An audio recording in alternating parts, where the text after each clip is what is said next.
Primer libro de Crónicas, capítulo 10, versículo 4, dice de la siguiente manera: Entonces dijo Saúl a su escudero: saca tu espada y traspásame con ella, no sea que vengan estos incircuncisos y hagan escarnio de mí.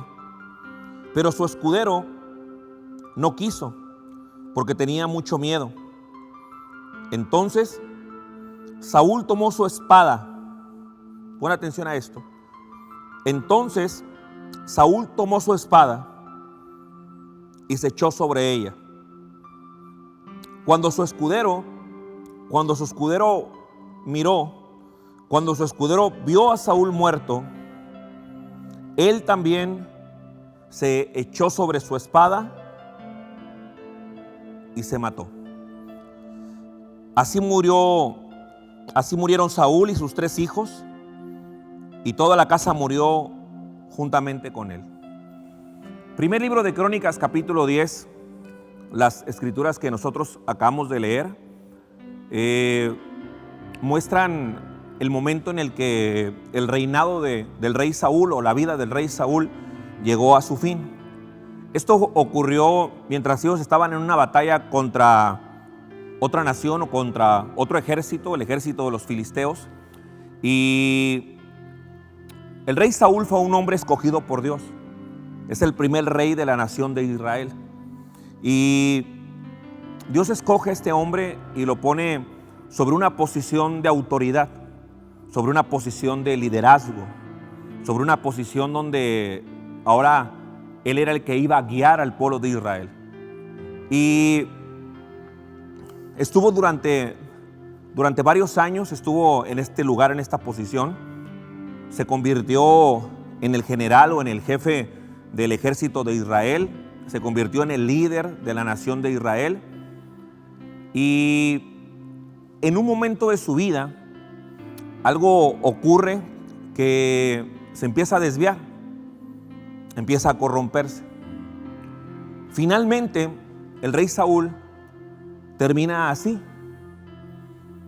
en una batalla, estando ya a punto de la derrota, es decir, el ejército de Israel ya estaba huyendo, el ejército de los filisteos estaban encima de ellos, y las escrituras dicen que el rey Saúl toma su espada, la pone sobre su pecho y se tira sobre ella.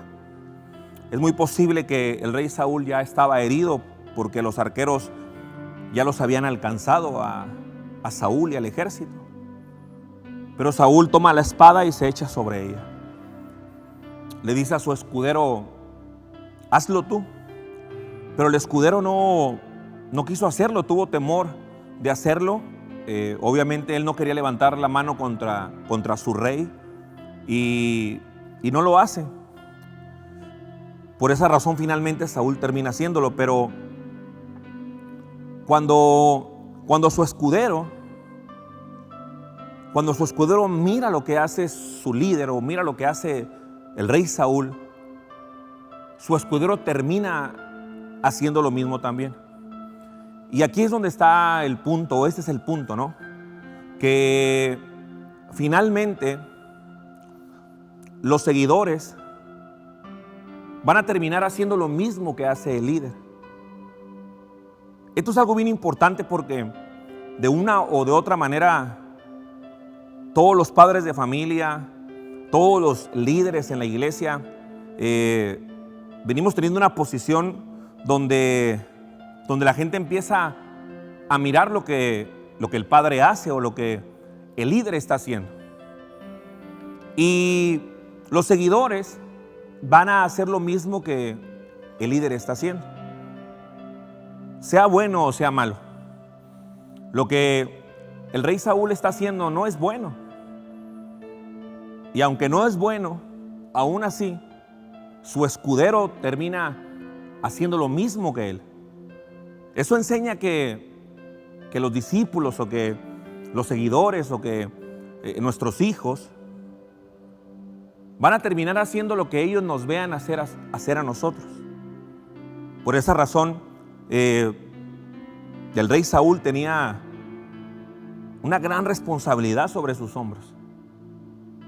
Porque no era solamente que sus hijos venían siguiéndolos, sino que también todo el pueblo de Israel venía siguiéndolo a él. Nuestros discípulos van a terminar finalmente haciendo lo que nosotros hagamos.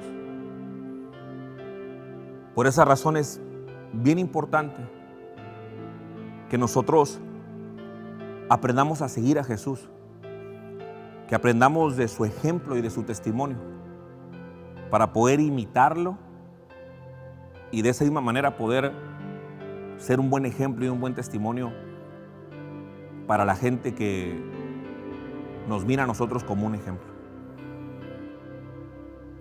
Con esto quiero enseñar y quiero compartir que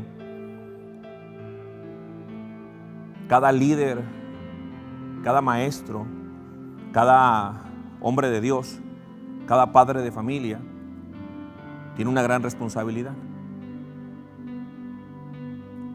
Finalmente, si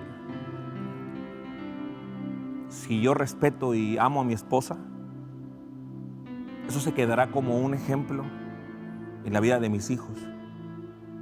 Pero si le falto el respeto a mi esposa, la insulto y la maltrato, de igual manera ese ejemplo se va a quedar en la vida de mis hijos. Si yo respondo con amargura, si respondo con ira, si respondo con odio, ese mismo ejemplo se va a quedar también en la vida de mis hijos. Pero si aprendo a responder con sabiduría, con madurez, con dominio propio, ese mismo ejemplo también se queda en la vida de nuestros hijos. Nosotros o nuestros hijos no van a aprender solamente lo que nosotros les enseñamos o lo que nosotros les decimos textualmente. Ellos finalmente terminan aprendiendo lo que nosotros les enseñamos con nuestro ejemplo. Mi padre me decía: Luis Ángel, ya no tomes. Cuando yo tenía 15 años, 14 años, 16 años, mi padre me decía: Luis Ángel, ya no tomes. Pero me lo decía con la botella en la mano. Luis Ángel, ya no tomes. Luis Ángel, te hace daño el alcohol. Luis Ángel, le estás echando a perder tu vida. Pero me lo decía con una botella de alcohol en su mano. Entonces las palabras que mi padre decía no tenían mucho efecto, porque finalmente yo estaba viendo el ejemplo y el testimonio de él. Por esa razón, nuestro ejemplo enseña más que lo que nosotros hablamos o decimos.